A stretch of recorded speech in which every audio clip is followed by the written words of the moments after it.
तो मुखवाक लैके फिर अरारे अखर तो नाम राज कौर रखिया। उस बीबी राज कौर की कुख तो ही ऐसा महाबली योधा सूरबीर महाराजा रणजीत सिंह साहब जी का जन्म होया। महाराजा साहब का अजे बचपन सीगा कि जदों आप जी दे पिता जी भाई महान सिंह जी अकाल चलाना कर गए तो रियासत का जिम्मेवारी का सारा भार 4 साल की आजू विच आप दे मोढियां ते आ पिया। गुजरांवाले दे गुरुद्वारे साहब दे मुख ग्रंथी बाबा फेरू सिंह जी उन्होंने महाराजे नूं धार्मिक विद्या पढ़ाई, 10 पातशाहियां दा जीवन पढ़ाया, फिर गुरबाणी दी बोध दिता। महाराजा साहब रियासत दे सरदार बन के जरनैल बन के भी गुरमत विद्या पढ़ते रहे। कई इतिहासकारां ने लिखिया है कि महाराजा साहब लिखना ते पढ़ना बिल्कुल नहीं सी जानते, पर साध संगत जी गुरमुखी महाराजा साहब पढ़ लेंदे सी। फारसी विच सारे ही जिहड़ा है खालसा राज दा सरकारी कामकाज वो फारसी अखरां विच चलदा सी।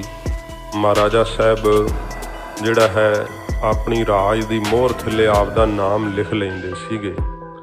तो ये दस्तावेज भी कई थावां तो जिहड़े आ वो मिलते हैं। शेरे पंजाब जी ने ये गुरमत की विद्या गुजरांवाले दे विच ही गुरुद्वारे साहब तो प्राप्त की। रियासत का भार मोढियां ते आउण करके आपने फिर जंगी विद्या जिहड़ी सी बड़े वड्डे पद्धर ते सीखी। बहुत ज़्यादा घोड़सवारी का शौक सी, शस्त्र विद्या का शौक सी, जिस करके आप जी बहुत जल्दी ही इन्हां दे धनी हो गए। ते छोटियां मोटियां रियासतां जिहड़ियां सीगियां उन्हां नूं अपने विच मिला करके इन्हां ने गुजरेवालां दे अंदर एक उहदा बाग का नाम शेरां वाला बाग है। हुण तां थोड़ा जिहा ही बाग रह गया, जिहड़ा सरकारी दस्तावेज जिहड़े पुरातन दसदे है कि वह तकरीबन 50 किलियां विच महाराजे का बाग हुंदा सी ते उत्थे फौज उतरदी हुंदी सी। ते उत्थे एक 12 दरी बनी हुई है। उस 12 दरी विच महाराजा अपना तख्त ला करके ते रियाया दे फैसले करया करदे सी इतनी छोटी उम्र दे अंदर। आप दे जिहड़े वजीर सन, दीवान सन, वो बड़े ही लियाकत वाले सी। महाराजे दे बचपन विच ही इन्नी दूरअंदेशी सी कि उन्हां नूं फैसलियां दे विच आप रहनुमाई दिंदे।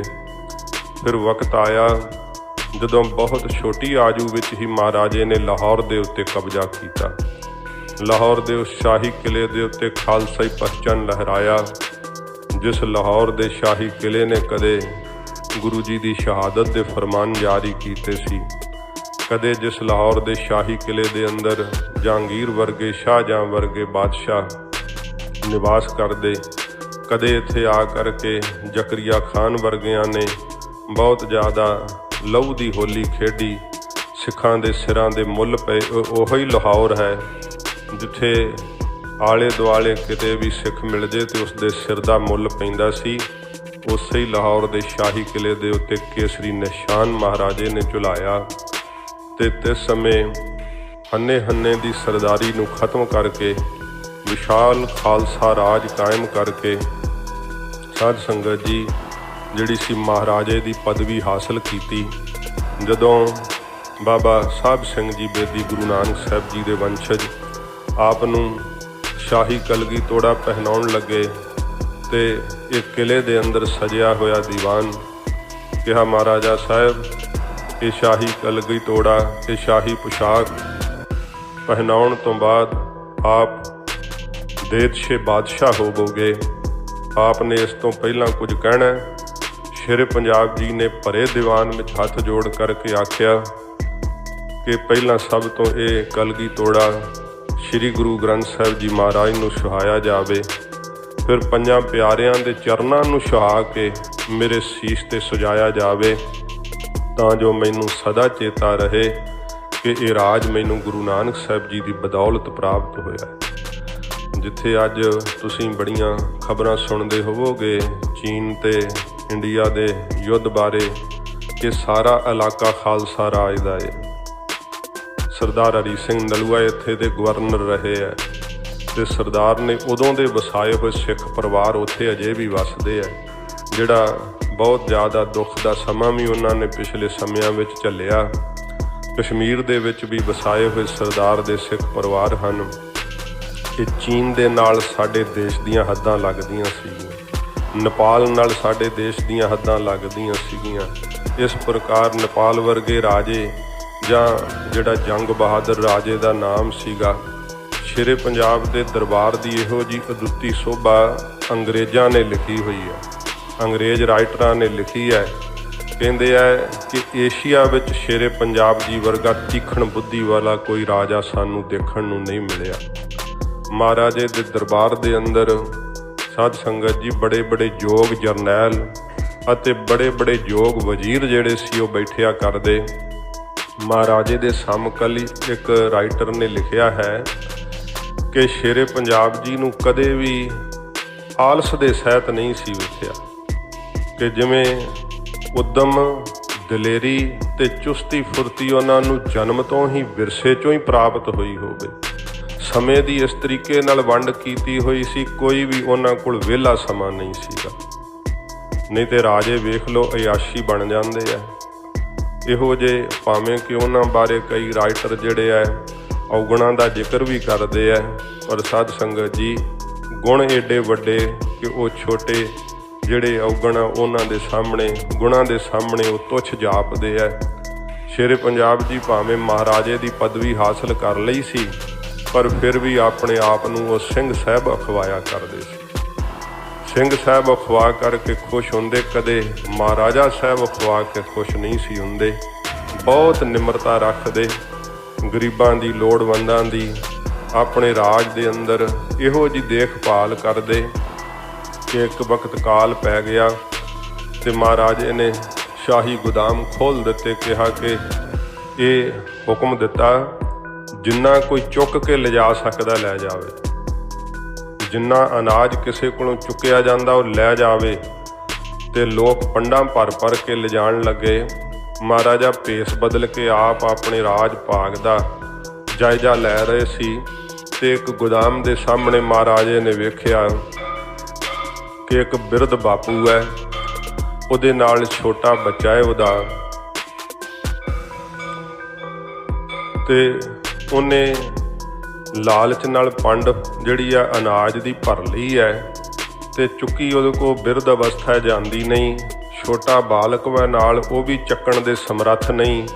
ਮਹਾਰਾਜਾ ਉਹਦੀ ਹਾਲਤ ਵੇਖ ਕਰਕੇ ਭੇਸ ਬਦਲਿਆ ਹੋਇਆ ਸ਼ੇਰੇ ਪੰਜਾਬ ਜੀ ਨੇ ਤੇ ਜਾ ਕਰਕੇ ਉਹ ਪੰਡ ਕਹਿਣ ਲੱਗੇ, ਬਾਪੂ ਮੈਂ ਤੇਰੇ ਘਰ ਛੱਡ ਆਵਾਂ। ਕਹਿਣ ਲੱਗਾ, ਭਈ ਜਵਾਨਾ ਫਿਰ ਤਾਂ ਬੜਾ ਹੀ ਉਪਕਾਰ ਹੋਵੇਗਾ।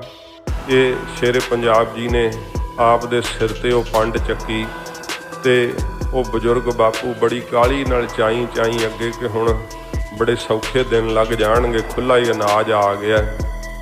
ਜਦੋਂ ਆਪਦੇ ਘਰ ਪਹੁੰਚਿਆ ਸ਼ੇਰੇ ਪੰਜਾਬ ਜੀ ਨੇ ਜਦੋਂ ਉਹ ਪੰਡ ਥੱਲੇ ਸਿੱਟੀ ਹੈ ਅਨਾਜ ਦੀ, ਤੇ ਥੋੜ੍ਹੀ ਜਿਹੀ ਮਹਾਰਾਜੇ ਦੀ ਸ਼ਾਹੀ ਪੋਸ਼ਾਕ ਬਜ਼ੁਰਗ ਦੇ ਜਿਹੜੀ ਆ ਉਹ ਪੱਲੇ ਦੇ ਹਟਣੇ ਕਰਕੇ ਦਿਖਾਈ ਦਿੱਤੀ ਹੈ। ਕਹਿਣ ਲੱਗਾ, ਬਈ ਤੂੰ ਜਵਾਨਾ ਕੌਣ ਹੈ? ਤੇ ਇਸ ਸਮੇਂ ਮਹਾਰਾਜੇ ਨੇ ਕਿਹਾ, ਬਾਪੂ ਜੀ ਮੈਨੂੰ ਰਣਜੀਤ ਸਿੰਘ ਕਹਿੰਦੇ ਆ, ਮੈਂ ਆਪਣੀ ਪ੍ਰਜਾ ਦਾ ਕੂਕਰ ਹਾਂ। ਆਪਣੀ ਪ੍ਰਜਾ ਦਾ ਰਿਆਇਆ ਦਾ ਆਪਣੇ ਆਪ ਨੂੰ ਮਹਾਰਾਜੇ ਨੇ ਕੂਕਰ ਦੱਸਿਆ ਤੇ ਉਹ ਬਜ਼ੁਰਗ ਜਿਹੜਾ ਸੀ ਉਹਦਾ ਬਰਾਗ ਨਾਲ ਕੰਠੀ ਰੁਕ ਗਿਆ, ਮਹਾਰਾਜੇ ਦਾ ਧੰਨਵਾਦ ਵੀ ਨਾ ਕਰ ਸਕਿਆ ਤੇ ਇੰਨੇ ਚਿਰ ਨੂੰ ਸ਼ੇਰੇ ਪੰਜਾਬ ਜੀ ਉੱਥੋਂ ਤੁਰ ਪਏ। ਇਹੋ ਜਿਹੀਆਂ ਮਹਾਰਾਜੇ ਦੇ ਜੀਵਨ ਦੀਆਂ ਬੇਅੰਤ ਕਹਾਣੀਆਂ। ਬੱਚਿਆਂ ਨੇ ਬੇਰੀ ਤੋਂ ਬੇਰ ਤੋੜਦਿਆਂ ਹੋਇਆਂ ਜਦੋਂ ਆਪ ਨੂੰ ਵੱਟੇ ਮਾਰੇ ਸੀ, ਆਪ ਜੇਲਮ ਦੇ ਇਲਾਕੇ ਦਾ ਜਾਇਜ਼ਾ ਕਰ ਰਹੇ ਸਨ। ਹਾਥੀ ਦੀ ਅੰਬਾਰੀ ਵਿੱਚ ਬੈਠੇ ਹੋਏ ਪੱਥਰ ਆ ਵੱਜਿਆ ਸੀ ਮਹਾਰਾਜੇ ਨੂੰ ਤੇ ਉਸੇ ਸਮੇਂ ਫੜੇ ਗਏ ਉਹ ਬਾਲਕ ਸਿਪਾਹੀਆਂ ਨੇ ਪੇਸ਼ ਕੀਤੇ। ਮਹਾਰਾਜਾ ਸਾਹਿਬ ਹੱਸ ਕੇ ਪੁੱਛਦੇ ਆ, ਬਈ ਬੱਚਿਓ ਤੁਸੀਂ ਸਾਨੂੰ ਪੱਥਰ ਕਿਉਂ ਮਾਰਿਆ ਹੈ? ਮਹਾਰਾਜਾ ਸਾਹਿਬ ਅਸੀਂ ਆਪ ਨੂੰ ਪੱਥਰ ਨਹੀਂ ਜੀ ਮਾਰਿਆ। ਫਿਰ ਕੀ ਗੱਲ ਹੈ? ਕਹਿੰਦੇ ਮਹਾਰਾਜਾ ਸਾਹਿਬ ਅਸੀਂ ਤਾਂ ਬੇਰ ਖਾਣ ਵਾਸਤੇ ਬੇਰੀ ਨੂੰ ਪੱਥਰ ਮਾਰ ਰਹੇ ਸਾਂ ਤੇ ਸਾਥੋਂ ਮਹਾਰਾਜਾ ਸਾਹਿਬ ਤੁਹਾਨੂੰ ਪੱਥਰ ਵੱਜ ਗਿਆ, ਸਾਡੀ ਸਰਕਾਰ ਜਾਨ ਮਾਫੀ ਕਰੇ। ਅਹਿਲਕਾਰ ਲਾਗੋਂ ਕਹਿੰਦੇ ਮਹਾਰਾਜਾ ਸਾਹਿਬ ਇਹੋ ਜਿਹਿਆਂ ਨੂੰ ਸਖਤ ਸਜ਼ਾ ਦੇਣੀ ਚਾਹੀਦੀ ਹੈ, ਆਪਦੇ ਮੱਥੇ ਤੇ ਵੇਖੋ ਰੋੜ ਪਾ ਦਿੱਤਾ ਹੈ। ਮਹਾਰਾਜਾ ਸਾਹਿਬ ਕਹਿੰਦੇ ਬਈ ਬੇਰੀ ਤੇ ਤੁਸੀਂ ਪੱਥਰ ਕਿਉਂ ਮਾਰਦੇ ਹੋ?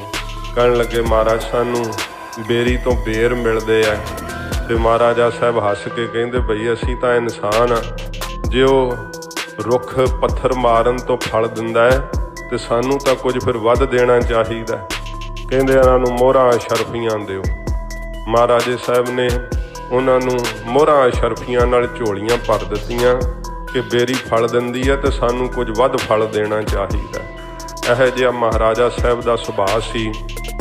ਤੇ ਸਾਧ ਸੰਗਤ ਜੀ, ਇਵੇਂ ਇਤਿਹਾਸਕਾਰਾਂ ਨੇ ਜ਼ਿਕਰ ਕੀਤਾ ਹੈ ਕਿ ਰਾਜ ਦੇ ਕਿਸੇ ਕੋਨੇ ਦੀ ਖਬਰ ਇਹੋ ਜਿਹਾ ਇਲਾਕਾ ਨਹੀਂ ਸੀ ਕਿ ਜਿੱਥੋਂ ਦੀ ਖਬਰ ਮਹਾਰਾਜਾ ਸਾਹਿਬ ਆਪ ਨਹੀਂ ਸੀ ਰੱਖਦੇ।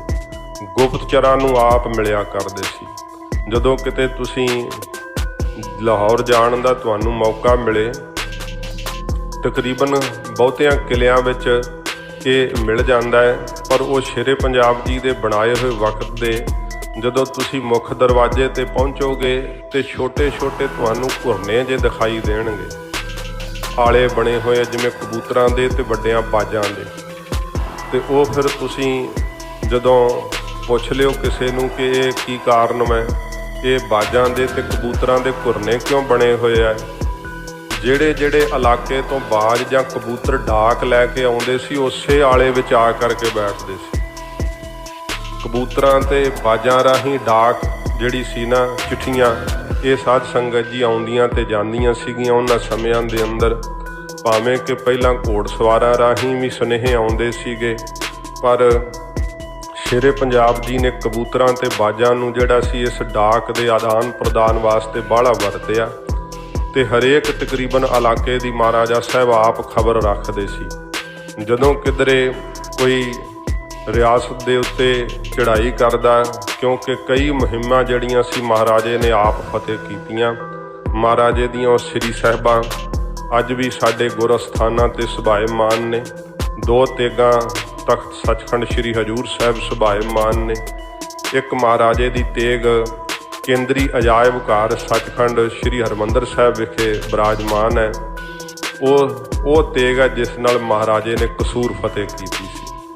ਤੋ ਬੜੇ ਬੜੇ ਮਹਾਰਾਜੇ ਦੇ ਜਿਹੜੇ ਸ਼ਸਤਰ ਹਨ ਉਹ ਸਾਧ ਸੰਗਤ ਜੀ ਇੰਗਲੈਂਡ ਦੇ ਵਿੱਚ ਵੀ ਪਏ ਹੋਏ ਆ, ਕਿਉਂਕਿ ਜਿਸ ਸਮੇਂ ਅੰਗਰੇਜ਼ ਨੇ ਸਾਡੇ ਰਾਜ ਦੇ ਉੱਤੇ ਆ ਕਰਕੇ ਕਬਜ਼ਾ ਕੀਤਾ ਸੀ ਨਾ, ਸਾਰੀ ਦੁਨੀਆ ਨੂੰ ਲੁੱਟਣ ਦੇ ਨਾਲ ਉਹਨੂੰ ਇੰਨਾ ਖਜ਼ਾਨਾ ਨਹੀਂ ਸੀ ਮਿਲਿਆ ਜਿੰਨਾ ਉਹਨੂੰ ਲਾਹੌਰ ਦੇ ਸ਼ਾਹੀ ਖਜ਼ਾਨੇ ਵਿੱਚੋਂ ਕਿੱਡਾ ਮਾਲ ਪ੍ਰਾਪਤ ਹੋਇਆ ਸੀ, ਕਿਉਂਕਿ ਅਸੀਂ ਬਹੁਤ ਅਮੀਰ ਸਾਂ।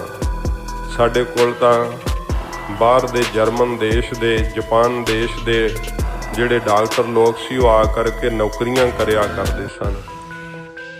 ਜਿੱਡੀ ਮਹਾਰਾਜੇ ਦੀ ਤਾਕਤ ਸੀ, ਹਰ ਕੋਈ ਰਾਜਾ ਮਹਾਰਾਜਾ ਸਾਹਿਬ ਨਾਲ ਮਿੱਤਰਤਾ ਕਰਨੀ ਚਾਹੁੰਦਾ ਸੀ। ਖਾਲਸਾਈ ਫੌਜ ਦੀ ਐਡੀ ਵੱਡੀ ਤਾਕਤ ਸੀ ਕਿ ਕਿਸੇ ਦੀ ਇੰਨੀ ਜ਼ਿਆਦਾ ਜ਼ਰੂਰਤ ਨਹੀਂ ਸੀ ਕਿ ਖਾਲਸਾ ਰਾਜ ਦੇ ਨਾਲ ਲੋਹਾ ਲੈ ਸਕੇ। ਖਾਲਸਾ ਰਾਜ ਤੋਂ ਸਭ ਰਿਆਸਤਾਂ ਡਰਦੀਆਂ ਸੀ। ਇਹੋ ਜਿਹਾ ਮਹਾਰਾਜੇ ਨੇ ਸਿੱਕਾ ਕਾਇਮ ਕੀਤਾ ਸੀ। ਤੇ ਜੇ ਮਹਾਰਾਜੇ ਦੇ ਸਮੇਂ ਦੇ ਸਿੱਕਿਆਂ ਦਾ ਵੇਖੀਏ, ਜਿਹੜੇ ਕਰੰਸੀ ਹੁੰਦੀ ਹੈ, ਤੇ ਕਿੰਨਾ ਗੁਰੂ ਸਾਹਿਬ ਨਾਲ ਪਿਆਰ ਕਰਦੇ ਸੀ। ਸਿੱਕੇ ਦੇ ਇੱਕ ਪਾਸੇ ਲਿਖਿਆ ਹੁੰਦਾ ਸੀ ਅਕਾਲ ਸਹਾਏ, ਦੂਸਰੇ ਪਾਸੇ ਲਿਖਿਆ ਹੁੰਦਾ ਸੀ ਦੇਗ ਤੇਗ ਫਤਿਹ ਨੁਸਰਤ ਬੇਦ ਰੰਗ ਜਾਫਤ ਅਜ ਨਾਨਕ ਗੁਰੂ ਗੋਬਿੰਦ ਸਿੰਘ। ਇਹ ਖਾਲਸਾ ਰਾਜ ਦੇ ਸਿੱਕੇ। ਫਿਰ ਸਰਦਾਰ ਹਰੀ ਸਿੰਘ ਨਲੂਏ ਦੇ ਨਾਮ ਦਾ ਵੀ ਸਿੱਕਾ ਮਹਾਰਾਜਾ ਸਾਹਿਬ ਨੇ ਜਾਰੀ ਕੀਤਾ। ਸ਼੍ਰੀ ਅਕਾਲ ਤਖਤ ਸਾਹਿਬ ਦੇ ਜਥੇਦਾਰ ਅਕਾਲੀ ਬਾਬਾ ਫੂਲਾ ਸਿੰਘ ਸਾਹਿਬ ਜੀ ਦਾ ਆਪ ਅਤੀ ਸਤਿਕਾਰ ਕਰਿਆ ਕਰਦੇ। ਜੇ ਕਿਸੇ ਕਾਰਨ ਕਰਕੇ ਕੋਈ ਮਤ ਭੇਦ ਹੋਇਆ ਤੇ ਪਤਾ ਲੱਗਾ ਅਕਾਲੀ ਜੀ ਨੂੰ ਕਿ ਮਹਾਰਾਜੇ ਨੇ ਕਿਸੇ, ਉਹ ਸਾਧ ਸੰਗਤ ਜੀ ਖਬਰ ਦੇਣ ਵਾਲੇ ਨੇ ਵੀ ਇਸ ਤਰ੍ਹਾਂ ਦੀ ਖਬਰ ਦਿੱਤੀ, ਕਿਉਂਕਿ ਕਹਿੰਦੇ ਆ ਮਹਾਰਾਜਾ ਸਾਹਿਬ ਲਾਹੌਰੋਂ ਆ ਰਹੇ ਸੀ, ਹਾਥੀ ਦੀ ਅਮਾਰੀ 'ਚ ਬੈਠੇ ਅੰਮ੍ਰਿਤਸਰ ਸਾਹਿਬ ਨੂੰ ਆ ਰਹੇ ਹੈ, ਤੇ ਰਸਤੇ ਵਿੱਚ ਕਿਤੇ ਮੁਜਰਾ ਹੋ ਰਿਹਾ ਸੀਗਾ।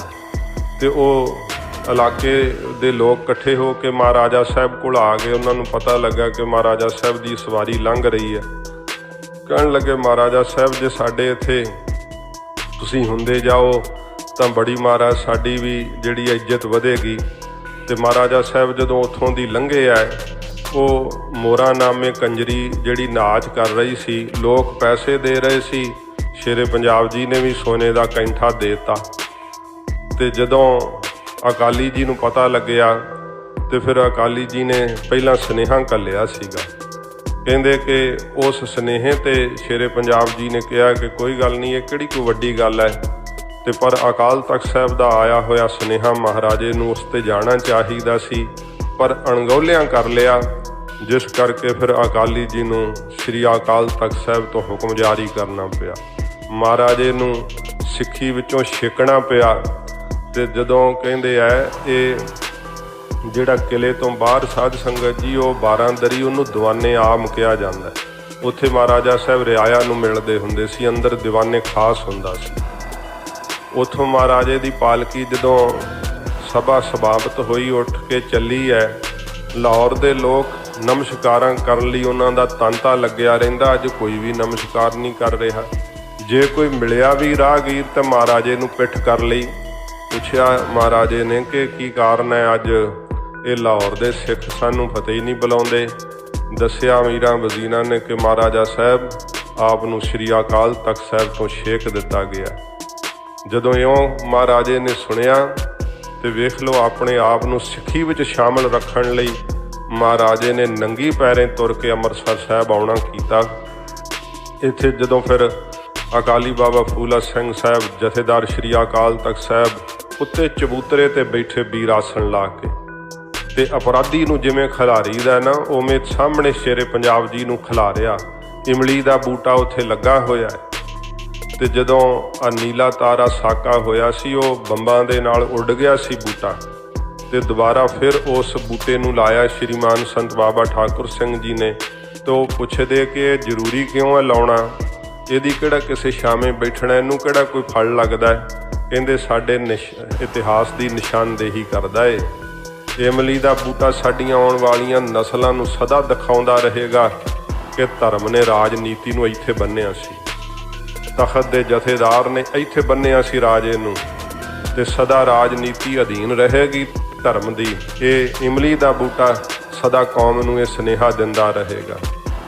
ਜਦੋਂ ਮਹਾਰਾਜਾ ਸਾਹਿਬ ਜੀ ਨੂੰ ਅਕਾਲੀ ਜੀ ਨੇ ਹੁਕਮ ਦਿੱਤਾ ਕਿ ਇਮਲੀ ਦੇ ਰੁੱਖ ਨਾਲ ਬੰਨ੍ਹ ਦਿੱਤਾ ਜਾਵੇ, ਸ਼ੇਰੇ ਪੰਜਾਬ ਜੀ ਨੂੰ ਜਦੋਂ ਬੰਨ੍ਹ ਲਿਆ ਗਿਆ, ਤੇ ਫਿਰ ਜਦੋਂ ਹੁਕਮ ਸੁਣਾਇਆ ਕਿ ਇਹਨਾਂ ਨੂੰ ਕੋਟੜਿਆਂ ਦੀ ਸਜ਼ਾ ਲਾਈ ਜਾਵੇ, ਸ਼ੇਰੇ ਪੰਜਾਬ ਜੀ ਨੇ ਫਿਰ ਬਹੁਤ ਨਿਮਰਤਾ ਤੇ ਹਲੀਮੀ ਨਾਲ ਆਖਿਆ, ਖਾਲਸਾ ਜੀ, ਜਿੰਨੇ ਮੇਰੇ ਵਿੱਚ ਔਗਣ ਨੇ ਸਾਰੇ ਇੱਥੇ ਕੱਢ ਦਿਓ, ਮੈਨੂੰ ਪਰਲੋਕ 'ਚ ਲੇਖਾ ਨਾ ਦੇਣਾ ਪਵੇ, ਮੈਂ ਹਾਜ਼ਰ ਹਾਂ ਆਪ ਦੇ ਸਾਹਮਣੇ। ਇੰਨੀ ਨਿਮਰਤਾ ਵੇਖ ਕਰਕੇ ਫਿਰ ਅਕਾਲੀ ਜੀ ਨੇ ਕਿਹਾ ਕਿ ਭਾਈ ਹੁਣ ਨਾ ਮਾਰਿਓ, ਵੱਜਿਆਂ ਵਰਗੇ ਹੋ ਗਏ। ਫਿਰ ਸ਼ੇਰੇ ਪੰਜਾਬ ਜੀ ਨੂੰ ਸੇਵਾ ਲਾਈ ਗਈ। ਇਹ ਸਾਧ ਸੰਗਤ ਜੀ ਮਹਾਰਾਜੇ ਦੇ ਸਮੇਂ ਦੇ ਇਤਿਹਾਸਕਾਰ ਲਿਖਦੇ ਹੈ ਕਿ ਸ਼ੇਰੇ ਪੰਜਾਬ ਕਿਸੇ ਨੂੰ ਜਵਾਬਦੇਹ ਨਹੀਂ ਸੀ ਸਿਵਾਏ ਖਾਲਸੇ ਤੋਂ। ਖਾਲਸਾ ਹੀ ਆਪ ਨੂੰ ਜਵਾਬਦੇਹੀ ਕਰ ਸਕਦਾ ਸੀ। ਜੇ ਕੋਈ ਗੱਲਬਾਤ ਆਪ ਨੂੰ ਕਰੜੇ ਰੁੱਖ ਵਿੱਚ ਕਰਦੇ ਸਨ ਤੇ ਸਿਵਾਏ ਅਕਾਲੀ ਬਾਬਾ ਫੂਲਾ ਸਿੰਘ ਸਾਹਿਬ ਤੋਂ ਕੋਈ ਨਹੀਂ ਸੀ ਕਰ ਸਕਦਾ।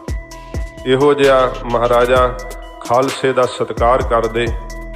ਤੇ ਸਾਧ ਸੰਗਤ ਜੀ, ਏਡਾ ਸਾਡਾ ਵਿਸ਼ਾਲ ਰਾਜ, ਏਡਾ ਸੁਖੀ ਰਾਜ ਕਿ ਉਸ ਰਾਜ ਦੀਆਂ ਦਾਤਾਂ ਦਿੰਦੇ ਹੈ, ਉਸ ਰਾਜ ਦੇ ਹਵਾਲੇ ਦਿੰਦੇ ਹੈ ਕਿ ਮਹਾਰਾਜੇ ਦਾ ਰਾਜ ਸੀਗਾ ਤੇ ਰਾਤ ਨੂੰ ਵੀ ਸੋਨੇ ਦੀਆਂ ਦੁਕਾਨਾਂ ਖੁੱਲ੍ਹੀਆਂ ਹੁੰਦੀਆਂ ਸੀ, ਵਿੱਚ ਮਾਲਕ ਨਹੀਂ ਸੀ ਹੁੰਦੇ, ਕਿਉਂਕਿ ਸਰਕਾਰ ਵੱਲੋਂ ਹੁਕਮ ਸੀਗਾ ਕਿ ਜਿਹਦਾ ਜਿੰਨਾ ਨੁਕਸਾਨ ਹੋ ਜਾਵੇ ਸਰਕਾਰ ਭਰੇਗੀ, ਕਿਸੇ ਨੇ ਆਪਣੀ ਦੁਕਾਨ ਨੂੰ ਤਾਲਾ ਨਹੀਂ ਮਾਰਨਾ।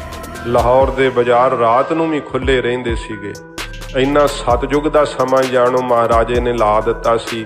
ਕਹਿੰਦੇ ਆ ਕਿ ਕੁੱਤੇ ਦੇ ਗਲ ਵਿੱਚ ਪਿਆ ਹੋਇਆ ਸੋਨੇ ਦਾ ਕੈਂਠਾ ਵੀ ਕੋਈ ਨਹੀਂ ਸੀ ਉਤਾਰਦਾ। ਇੰਨੇ ਲੰਮੇ ਰਾਜ ਵਿੱਚ ਸ਼ੇਰੇ ਪੰਜਾਬ ਜੀ ਨੇ ਕਦੇ ਕਿਸੇ ਨੂੰ ਫਾਹੇ ਨਹੀਂ ਸੀ ਟੰਗਿਆ, ਫਾਂਸੀ ਦੀ ਸਜ਼ਾ ਨਹੀਂ ਸੀ ਸੁਣਾਈ। ਜਦੋਂ ਆਪ ਕਿਲੇ ਦੇ ਵਿੱਚ ਕਿਤੇ ਜਾਓ ਵੇਖਣ ਨੂੰ, ਉੱਥੇ ਸਾਧ ਸੰਗਤ ਜੀ ਕੁਝ ਇਤਿਹਾਸ ਦੀਆਂ ਨਿਸ਼ਾਨਦੇਹੀਆਂ ਨੇ, ਕਿਉਂਕਿ ਹੈ ਤਾਂ ਉਹ ਪੁਰਾਤਨ ਕਿਲਾ, ਪਰ ਸ਼ੇਰੇ ਪੰਜਾਬ ਜੀ ਨੇ ਆਪਣੀ ਰਿਹਾਇਸ਼ਗਾਹ ਵਾਸਤੇ ਉਹਨੂੰ ਆਪਣੇ ਤਰੀਕੇ ਨਾਲ ਤਬਦੀਲ ਕੀਤਾ ਸੀਗਾ। ਮਹਾਰਾਜੇ ਜੀ ਜਿੱਥੇ ਆਪਣੀ ਖੁਦ ਰਿਹਾਇਸ਼ ਹੈ ਨਾ, ਉੱਥੇ ਹੋਰ ਕੋਈ ਨਹੀਂ ਰਹਿ ਸਕਦਾ ਹੁੰਦਾ ਜਿੱਥੇ ਮਹਾਰਾਜਾ ਸਾਹਿਬ ਆਪ ਰਹਿੰਦੇ ਹੈ। ਤੇ ਇੱਕ ਸਾਧ ਸੰਗਤ ਜੀ ਰਣਵਾਸ ਹੁੰਦਾ ਹੈ, ਉਹ ਬਿਲਕੁਲ ਜਿੱਥੇ ਰਾਣੀਆਂ ਦੀ ਰਿਹਾਇਸ਼ ਹੁੰਦੀ ਹੈ ਉਹ ਉਸ ਦੇ ਬਿਲਕੁਲ ਹੀ ਨਜ਼ਦੀਕ ਹੈ। ਪਰ ਜਿੱਥੇ ਮਹਾਰਾਜੇ ਦਾ ਦੀਵਾਨੇ ਖਾਸ, ਜਿੱਥੇ ਮਹਾਰਾਜਾ ਸਾਹਿਬ ਦਰਬਾਰ ਲਾਇਆ ਕਰਦੇ ਸੀ, ਉਸ ਤੋਂ ਅਗਲੇ ਬੰਨੇ ਹਟਵਾ ਹੈ। ਜਿੱਥੇ ਮਹਾਰਾਜਾ ਸਾਹਿਬ ਦੀ ਰਿਹਾਇਸ਼ ਹੈ, ਪੌੜੀਆਂ ਚੜ੍ਹ ਕੇ ਇੱਕ ਚਬੂਤਰਾ ਬਣਿਆ ਹੈ ਉੱਪਰ। ਜੇ ਤੁਸੀਂ ਪੁੱਛੋ ਕਿ ਚਬੂਤਰਾ ਗੁਰਦੁਆਰੇ ਸਾਹਿਬ ਨਿਮਾ ਹੈ, ਕਿਉਂਕਿ ਆਪਣੇ ਗੁਰਦੁਆਰੇ ਸਾਹਿਬ ਦੇ ਜਿਹੋ ਜਿਹੇ ਗੁੰਬਦ ਹੁੰਦੇ ਹੈ, ਉਹੋ ਜਿਹੇ ਮੁਸਲਮਾਨਾਂ ਦੀਆਂ ਇਮਾਰਤਾਂ ਦੇ ਉਹ ਨਹੀਂ ਜਿਹੜੇ ਸਾਧ ਸੰਗਤ ਜੀ ਬਣਤਰਾਂ ਦਿਖਾਈ ਦਿੰਦੀਆਂ। ਤੇ ਜਦੋਂ ਵੇਖਿਆ ਤੇ ਉਹਦੀ ਤਾਂ ਗੁਰਦੁਆਰਾ ਸਾਹਿਬ ਵਰਗੀ ਚਬੂਤਰੇ ਦੀ ਸ਼ਕਲ ਬਣੀ ਹੋਈ ਹੈ। ਤੇ ਜਿਸ ਸਮੇਂ ਪੁੱਛਣ ਤੋਂ ਪਤਾ ਲੱਗਿਆ ਕਿ ਇੱਥੇ ਸ੍ਰੀ ਗੁਰੂ ਗ੍ਰੰਥ ਸਾਹਿਬ ਜੀ ਦਾ ਪ੍ਰਕਾਸ਼ ਹੁੰਦਾ ਸੀ ਤੇ ਸ਼ੇਰੇ ਪੰਜਾਬ ਜੀ ਆਪਣੇ ਦਿਨ ਦਾ ਬਹੁਤਾ ਵਕਤ ਗੁਰੂ ਗ੍ਰੰਥ ਸਾਹਿਬ ਜੀ ਦੀ ਬਾਣੀ ਉੱਥੇ ਬੈਠ ਕੇ ਸੁਣਿਆ ਕਰਦੇ ਸੀ। ਜੇ ਆਪਣੇ ਕੋਲ ਉਹਨਾਂ ਕੋਲ ਦਿਨ ਦਾ ਵਕਤ ਵੇਲ ਹੁੰਦਾ ਨਾ ਰਾਜਸੀ ਕੰਮਾਂ ਕਾਰਾਂ ਤੋਂ, ਤੇ ਆਪਣੇ ਉਸ ਚਬੂਤਰੇ ਵਿੱਚ ਚੜ੍ਹ ਜਾਂਦੇ ਉੱਚੇ ਥਾਂ ਤੇ ਜਿੱਥੇ ਗੁਰੂ ਗ੍ਰੰਥ ਸਾਹਿਬ ਜੀ ਮਹਾਰਾਜ ਦੀ ਬਾਣੀ ਆਪ ਸੁਣਿਆ ਕਰਦੇ। ਆਪ ਦੇ ਜੀਵਨ ਵਿੱਚ ਘੰਟਿਆਂ ਬੱਧੀ ਹਰਿਮੰਦਰ ਸਾਹਿਬ ਆ ਕੇ ਕੀਰਤਨ ਸੁਣਦੇ, ਮਹਾਰਾਜ ਦੀ ਬਾਣੀ ਸੁਣਿਆ ਕਰਦੇ। ਫਿਰ ਸਾਧ ਸੰਗਤ ਜੀ ਉਸ ਮਹਾਰਾਜੇ ਦੀ ਰਿਹਾਇਸ਼ ਦੇ ਬਿਲਕੁਲ ਕੰਧ ਦੇ ਨਾਲ ਉਹ ਤਖਤ ਅਜੇ ਤੱਕ ਕਾਇਮ ਹੈ, ਕਿਰ ਰਿਹਾ ਦਿਵਾਲਿਓਂ, ਪੌੜੀਆਂ ਨਹੀਂ ਚੜ੍ਹਨ ਨੂੰ ਹੈਗੀਆਂ, ਜਿੱਥੇ ਸ਼ੇਰੇ ਪੰਜਾਬ ਜੀ ਸੋਨੇ ਦੇ ਤਖਤ ਦੇ ਉੱਤੇ ਬੈਠਿਆ ਕਰਦੇ ਸੀ। ਤੇ ਸੱਜੇ ਪਾਸੇ ਨੂੰ ਸ਼ਹਿਜ਼ਾਦਿਆਂ ਦੀ ਜਿਹੜੀ ਹੈ ਉਹ ਕੁਰਸੀਆਂ ਹੁੰਦੀਆਂ ਸੀਗੀਆਂ, ਤੇ ਖੱਬੇ ਪਾਸੇ ਨੂੰ ਅਮੀਰਾਂ ਤੇ ਵਜ਼ੀਰਾਂ ਦੀਆਂ ਕੁਰਸੀਆਂ ਹੁੰਦੀਆਂ ਸੀ। ਆਪੋ ਆਪਣੀ ਥਾਵਾਂ ਤੇ ਜਰਨੈਲ ਖੜੇ ਹੁੰਦੇ ਸੀਗੇ, ਤੇ ਥੱਲੇ ਜਿਹੜੇ ਸੀ ਉਹ ਸੁਗਾਤਾਂ ਭੇਟ ਕਰਨ ਵਾਲੇ, ਕਦੇ ਕਿਸੇ ਦੇਸ਼ ਦਾ ਕੋਈ ਬਾਦਸ਼ਾਹ ਆਇਆ ਹੈ, ਕਿਸੇ ਦੇਸ਼ ਦਾ ਕੋਈ ਅਮੀਰ ਵਜ਼ੀਰ ਆਇਆ ਹੈ। ਉਸ ਸਮੇਂ ਦੇ ਇੱਕ ਚਿੱਤਰਕਾਰ ਨੇ ਜਿਹੜਾ ਅੰਗਰੇਜ਼ ਸੀ, ਉਹਨੇ ਫੋਟੋ ਜਿਹੜੀ ਆ ਉਹ ਚਿੱਤਰਕਾਰੀ ਲਾਹੌਰ ਦੇ ਸ਼ਾਹੀ ਕਿਲੇ ਅੰਦਰ ਲੱਗੀ ਹੋਈ ਹੈ। ਤੇ ਇੱਕ ਜਿਹੜਾ ਦਿਖਾਇਆ ਗਿਆ ਤਸਵੀਰ ਦੇ ਅੰਦਰ ਉਹਦਾ ਨਾਮ ਲਿਖਿਆ ਹੋਇਆ ਹੈ। ਮਹਾਰਾਜੇ ਦੇ ਬਿਲਕੁਲ ਸੱਜੇ ਹੱਥ ਫਕੀਰ ਅਜ਼ੀਜ਼ੁਦੀਨ ਖਲੋਇਆ ਕਰਦੇ ਸੀ, ਮੁਸਲਮਾਨ ਸਨ।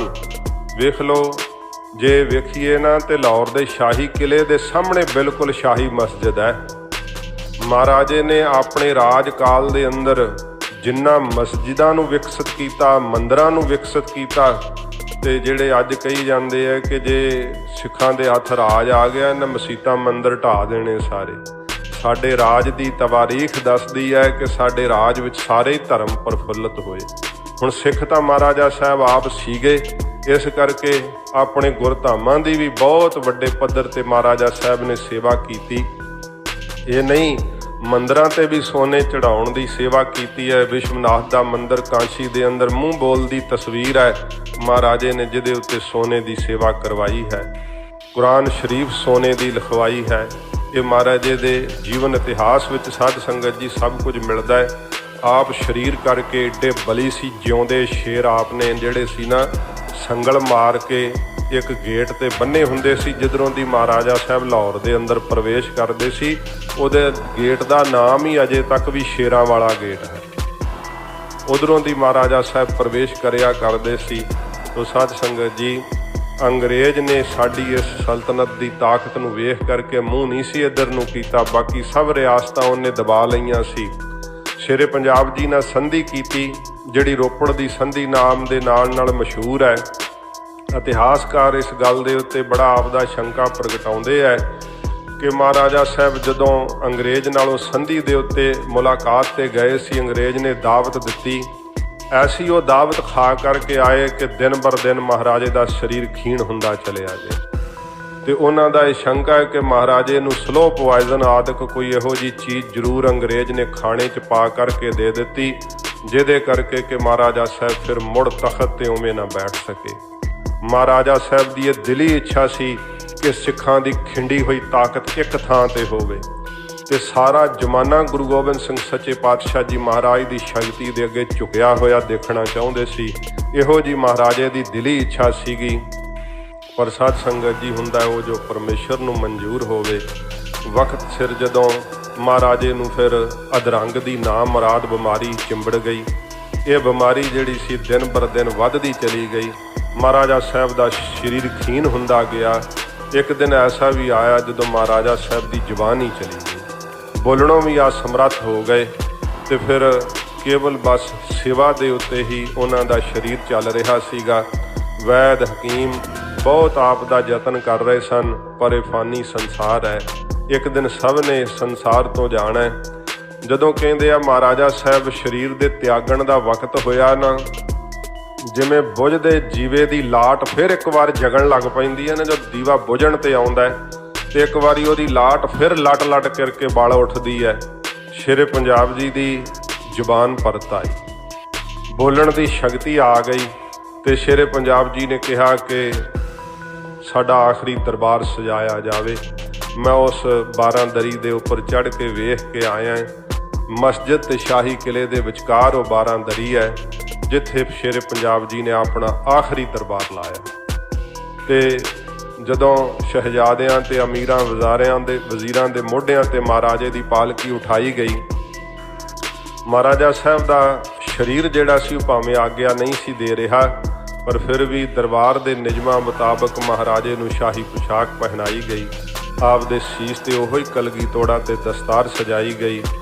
ਤੇ ਜਦੋਂ ਪਾਲਕੀ ਦੇ ਵਿੱਚ ਬੈਠੇ ਹੋਏ ਸਨ ਸਰਾਣਿਆਂ ਦੇ ਆਸਰੇ, ਸ਼ਹਿਜ਼ਾਦਿਆਂ ਨੇ ਮਹਾਰਾਜਾ ਸਾਹਿਬ ਨੂੰ ਆਪਣੀਆਂ ਬਾਹਾਂ ਦਾ ਆਸਰਾ ਦੇ ਕਰਕੇ 12ਵੀਂ ਦਰੀ ਦੇ ਉੱਤੇ ਬਣੇ ਹੋਏ ਤਖਤ ਦੇ ਉੱਤੇ ਬਿਠਾਇਆ ਤੇ ਸਰਾਣਿਆਂ ਦੇ ਆਸਰੇ ਮਹਾਰਾਜਾ ਸਾਹਿਬ ਮਸਾਂ ਹੀ ਅੜੇਸ ਲਾ ਕਰਕੇ ਬੈਠੇ ਹੋਏ ਨੇ।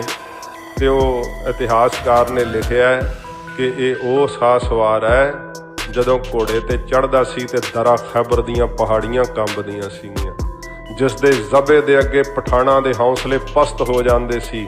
ਇਹ ਉਹ ਹੈ ਸ਼ੇਰੇ ਪੰਜਾਬ ਜਿਹੜੇ ਅੱਜ ਸਰਾਣਿਆਂ ਦੇ ਆਸਰੇ ਬੈਠੇ ਹੋਏ ਆ। ਮਹਾਰਾਜਾ ਸਾਹਿਬ ਨੇ ਕੌਮ ਨੂੰ ਸੰਬੋਧਨ ਕੀਤਾ, ਕੁਝ ਆਪਣੇ ਕੀਮਤੀ ਬੋਲ ਕਹੇ। ਖਾਲਸੇ ਨੂੰ ਸੰਬੋਧਨ ਹੁੰਦਿਆਂ ਕਿਹਾ ਕਿ ਇਹ ਰਾਜ ਜਿਹੜਾ ਨਾ ਬਹੁਤ ਮਹਿੰਗੇ ਪਾ ਲਿਆ ਏ। ਕਈ ਐਸੀਆਂ ਵੀ ਲੜਾਈਆਂ ਜਿਹੜੀਆਂ ਸਾਧ ਸੰਗਤ ਜੀ ਇਤਿਹਾਸ ਦੇ ਅੰਦਰ ਗੁੰਮਨਾਮ ਨੇ। ਮਹਾਰਾਜਾ ਸਾਹਿਬ ਦੀ ਅੰਗਰੇਜ਼ਾਂ ਨਾਲ 2 ਝੜਫਾਂ ਹੋਈਆਂ ਜਿਹੜਿਆਂ ਕਿ ਬਹੁਤਾ ਜ਼ਿਕਰ ਨਹੀਂ ਮਿਲਦਾ, ਪਰ ਜਦੋਂ ਉਹਨਾਂ ਇਲਾਕਿਆਂ ਵਿੱਚ ਤੁਸੀਂ ਵਿਚਰੋ ਤੇ ਉੱਥੋਂ ਦੇ ਕੁਝ ਐਸੇ ਦਸਤਾਵੇਜ਼ ਨੇ, ਕਹਿੰਦੇ ਕਿ ਇੱਕ ਛੋਟੀ ਜਿਹੀ ਝੜਫ ਮਹਾਰਾਜੇ ਦੇ ਫੌਜ ਦੇ ਨਾਲ ਹੋਈ ਸੀ ਤੇ ਇੰਨੀ ਬੁਰੀ ਤਾਂ ਅੰਗਰੇਜ਼ ਮਾਰੇ ਸੀ ਕਿ ਅੰਗਰੇਜ਼ ਨੇ ਫਿਰ ਜੁਰਤ ਹੀ ਨਹੀਂ ਕੀਤੀ ਕਿ ਖਾਲਸਾ ਰਾਜ ਦੇ ਨਾਲ ਮੈਂ ਲੋਹਾ ਲਵਾਂ, ਫਿਰ ਮਿੱਤਰਤਾ ਕੀਤੀ ਸੀ। ਸ਼ੇਰੇ ਪੰਜਾਬ ਜੀ ਨੇ ਕਿਹਾ ਕਿ ਖਾਲਸਾ ਜੀ, ਇਹ ਜਿਹੜਾ ਰਾਜ ਭਾਗ ਹੈ ਨਾ, ਬਹੁਤ ਜ਼ਿਆਦਾ ਸਾਡੇ ਭਰਾਵਾਂ ਦਾ ਖੂਨ ਡੁੱਲਿਆ ਹੈ ਤੇ ਫਿਰ ਇਹ ਖਾਲਸਾਈ ਨਿਸ਼ਾਨ ਲਾਹੌਰ ਦੇ ਸ਼ਾਹੀ ਕਿਲੇ ਦੇ ਉੱਤੇ ਲਹਿਰਾਇਆ ਹੈ। ਐਵੇਂ ਨਹੀਂ ਇਹ ਲਹਿਰਾਇਆ ਗਿਆ। ਇਹ ਨਗਾਰੇ, ਇਹ ਨਿਸ਼ਾਨ, ਇਹ ਰਾਜ ਭਾਗ ਸਦਾ ਕਾਇਮ ਰੱਖਣ ਲਈ ਜਿੱਥੇ ਭਰਾ ਦਾ ਪਸੀਨਾ ਡੁੱਲੇ ਉੱਥੇ ਖੂਨ ਡੋਲਣ ਦੇ ਇੱਛੁਕ ਰਹਿਣਾ ਸਦਾ ਹੀ। ਕਦੇ ਜੇ ਕਿਤੇ ਤੁਸੀਂ ਆਪਸ ਦੇ ਵਿੱਚ ਫੁੱਟ ਪੈ ਗਈ ਤੇ ਆਪਸ ਵਿੱਚ ਖਿੱਲਰ ਗਏ ਤੇ ਫਿਰ ਜਰਵਾਣੇ ਦਾ ਪੈਰ ਇਸ ਪੰਜਾਬ ਦੀ ਧਰਤੀ ਤੇ ਜਦੋਂ ਪਵੇਗਾ ਨਾ, ਉਹ ਪੰਜਾਬ ਦੀ ਧਰਤੀ ਤੇ ਨਹੀਂ, ਸ਼ੇਰੇ ਪੰਜਾਬ ਜੀ ਕਹਿੰਦੇ ਮੇਰੀ ਛਾਤੀ ਤੇ ਧਰਿਆ ਜਾਵੇਗਾ। ਬਹੁਤ ਭਾਵਪੂਰਵਕ ਮਹਾਰਾਜੇ ਨੇ ਉਹ ਬਚਨ ਕਹੇ ਜਿਹੜੇ ਅੰਤਮ ਸਮੇਂ ਵੇਖ ਰਹੇ ਸਨ, ਬਹੁਤ ਬੈਰਾਗ ਕਰ ਰਹੇ ਸੀ, ਪਰ ਮਹਾਰਾਜੇ ਦੇ ਯੋਗ ਸ਼ਹਿਜ਼ਾਦਿਆਂ ਵੱਲ ਵੇਖ ਕਰਕੇ ਉਸ ਸਮੇਂ ਮਹਾਰਾਜਾ ਸਾਹਿਬ ਨੇ ਰਾਜਾ ਧਿਆਨ ਸਿੰਘ ਨੂੰ, ਜਿਨ੍ਹੇ ਖਾਲਸਾ ਰਾਜ ਦੀਆਂ ਨੀਹਾਂ ਵਿੱਚ ਤੇਲ ਪਾਇਆ ਇਸ ਦੁਸ਼ਟ ਨੇ, ਉਹਨੂੰ ਹੀ ਕੋਲ ਬੁਲਾ ਕਰਕੇ ਕਿਹਾ ਕਿ ਮੇਰੇ ਖੜਕ ਸਿੰਘ ਨੂੰ ਮੇਰਾ ਰੂਪ ਸਮਝਣਾ। ਮਹਾਰਾਜਾ ਖੜਕ ਸਿੰਘ ਸਾਹਿਬ, ਭਾਵੇਂ ਕਿ ਮਹਾਰਾਜਾ ਆਪ ਇੰਨੀ ਵਿੱਦਿਆ ਨਹੀਂ ਸੀ ਪੜ੍ਹੇ ਹੋਏ, ਪਰ ਸਾਧ ਸੰਗਤ ਜੀ ਆਪਣੇ ਸ਼ਹਿਜ਼ਾਦਿਆਂ ਨੂੰ ਪੂਰੀ ਵਿੱਦਿਆ ਪੜ੍ਹਾਈ ਸੀ ਮਹਾਰਾਜਾ ਸਾਹਿਬ ਨੇ। ਇਤਿਹਾਸਕਾਰ ਕਹਿੰਦੇ ਆ ਕੰਵਰ ਨੌ ਨਿਹਾਲ ਜੀ ਅੰਗਰੇਜ਼ੀ ਲਿਖ ਸਕਦੇ ਸੀ ਬਹੁਤ ਚੰਗੀ ਤਰ੍ਹਾਂ ਤੇ ਬਹੁਤ ਚੰਗੀ ਤਰ੍ਹਾਂ ਅੰਗਰੇਜ਼ੀ ਬੋਲਣਾ ਵੀ ਜਾਣਦੇ ਸੀ। ਫਾਰਸੀ, ਅਰਬੀ, ਇਹ ਸਾਰੀਆਂ ਭਾਸ਼ਾਵਾਂ ਮਹਾਰਾਜੇ ਦੇ ਸ਼ਹਿਜ਼ਾਦੇ ਜਿਹੜੇ ਸੀ ਉਹ ਬੋਲ ਸਕਦੇ ਸੀ, ਲਿਖ ਸਕਦੇ ਸੀ, ਇੰਨੇ ਯੋਗ ਸਨ। ਪਰ ਧਿਆਨ ਸਿੰਘ ਡੋਗਰਾ ਇੰਨੀ ਨੀਤ ਦਾ ਮਾੜਾ ਸੀ ਕਿ ਮਹਾਰਾਜਾ ਸਾਹਿਬ ਨੂੰ ਸਦਾ ਕੰਨ ਭਰਦਾ ਰਹਿੰਦਾ ਸੀ। ਜੇ ਕਿਸੇ ਮੁਹਿੰਮ ਤੇ ਸ਼ਹਿਜ਼ਾਦਾ ਜਾਂਦਾ, ਮਹਾਰਾਜਾ ਖੜਕ ਸਿੰਘ ਪਿੱਛੋਂ ਮਦਦ ਨਾ ਭੇਜਦਾ ਤੇ ਉਹ ਮੁਹਿੰਮ ਸਰ ਨਾ ਹੁੰਦੀ, ਫਿਰ ਮਹਾਰਾਜੇ ਦੇ ਕੰਨ ਭਰਦਾ ਕਿ ਵੇਖੋ ਮਹਾਰਾਜਾ ਸਾਹਿਬ ਤੁਹਾਡਾ ਸ਼ਹਿਜ਼ਾਦਾ ਯੋਗ ਨਹੀਂ ਹੈ, ਇਹਦੇ ਕੋਲੋਂ ਛੋਟੀ ਜਿਹੀ ਮੁਹਿੰਮ ਸਰ ਨਹੀਂ ਹੋਈ। ਇਸ ਦੀਆਂ ਨੀਤੀਆਂ ਜਾਣਦੇ ਸਨ ਤੇ ਅਕਾਲੀ ਬਾਬਾ ਫੂਲਾ ਸਿੰਘ ਸਾਹਿਬ ਜਾਣਦੇ ਸੀ, ਸਰਦਾਰ ਹਰੀ ਸਿੰਘ ਨਲੂਆ ਜਾਣਦੇ ਸਨ ਕਿ ਧਿਆਨ ਸਿੰਘ ਡੋਗਰਾ ਕੀ ਚਾਹੁੰਦਾ ਹੈ। ਪਰ ਅਫਸੋਸ ਕਿ ਉਹ ਇਸ ਫਾਨੀ ਸੰਸਾਰ ਤੋਂ महाराजे दे शरीर छड्डण तो पहलां ही चले गए। ते जदों फिर साध संगत जी महाराजा खड़क सिंह नूं अपना टिक्का कह के युवराज थाप करके कि साडे शरीर दे त्यागण तो बाद महाराजा दी पदवी ते साडे पुत्र नूं स्थापित करके राज भाग नूं चलाउणा, साडा रूप मन करके इन्हां दी आग्या दा पालन करना, सारियां जिम्मेवारियां महाराजा साहब ने निभा दित्तियां। वो आखिरी दरबार लाया ते महाराजे दी पालकी उठी सम्मण बुरज दे अंदर गई ते दोबारा साध संगत जी वो खालसा दरबार उवें ना सज सकिया। ओहो जियां रौनकां ओहो जियां महकां फिर ना उत्थे उठ सकियां, कदे वो सोने दा तख्त फिर उत्थे लग ना सकिया। ऐसे भुखे के हीरे जवाहरात भी लुट के लै गए, सोने दा तख्त भी लै गए। जिस कोहे नूर नूं प्राप्त करके अज बड़ी अपनी शान समझदे है, कदे वो कोहे नूर हीरा शेरे पंजाब जी दे सज्जे डौले विच सजदा हुंदा सी। बहुटे नाल उन्हां ने इस हीरे नूं बन्निया होया सी। एक महाराजा साहब ने बचन बहुत ने साध संगत जी, पर सीमित समय में महापुरखां दे जीवन ते भी को बचन कहने हन। कहते आ महाराजा साहब ने गुरु हर राय साहब जी के नाँ ते एक मिसल कायम की सी, एक जिहड़ा रैजीमेंट बनाई सी जिवें रैजीमेंटां हुंदियां, उहदे विच 2200 घोड़ सवार सन ते वो सारे खानदानी सन ते सारे ही तकरीबन 6 फुट तो उच्चे सन। गज गज चौड़ियां छातियां सी उन्हां दियां। जदों शेरे पंजाब जी लाहौर दे अंदर दिन तिहार दे अंदर वो जलूस कढ़िया करदे ना, ते वो 2200 घोड़ सवार शेरे पंजाब जी दे नाल तुरदे सी ते आप महाराजा साहब लैला घोड़े दे उत्ते सवार हुंदे सन। दुनिया तो थावां थावां तो लोग वेखण वास्ते आउंदे सी इस दिन नूं शेरे पंजाब ने घोड़े ते सवार होना है। महाराजे साहब दी शोभा वेख वेख करके भावें कि बचपन में चेचक दी बीमारी नाल आप दी खब्बी अख जांदी लगी सी, चेचक दे बड़े बड़े दाग सन मुख दे उत्ते, पर इन्ना प्रताप सी फिर भी कि महाराजे दा दर्शन करन लई लोग आया करदे। आप दशहरे ते दरबार लाउंदे, बसंती दरबार लगदा, बड़े बड़े व्यापारी आउंदे ते साध संगत जी एडा उन्होंने उत्थों धन माल खट के जाते। कहते बसंती दरबार विच जे दुकान ला ली तो सारे साल का ही मुनाफा खट लिया। एडा साडा राज विकसित हुंदा सी जिथे हर कोई आउणा पसंद करदा सी, व्यापार करना पसंद करदा सी। ते शेरे पंजाब जी ने फिर साध संगत जी 70 साल की तकरीबन आजू भोग करके अज दे दिन सम्मण बुरज दे अंदर आखिरी साह लिया सी। महाराजा साहब जी की चिखा जिहड़ी सी जिथे महाराजे का समाधा बनिया होया, इत्थे चिखा सजाई गई सी ते महाराजे की चिखा दे अंदर इतिहासकारां ने जिक्र किया है कि 4 राणियां ते 7 गोलियां नाल सती होईयां सन। शेरे पंजाब जी का अज दे दिन अकाल चलाना होया, उन्हां दी बरसी के संबंध विच उन्हां दे जीवन ते कुछ साध संगत जी संखेप जी आप नाल सांझ पाई है। बड़ा साडा शाना मद्दा इतिहास, ये महाराजे ने जो इतिहास सिरज के दिता है ये बड़ा विलखण है। कौम नूं अपना ये सारा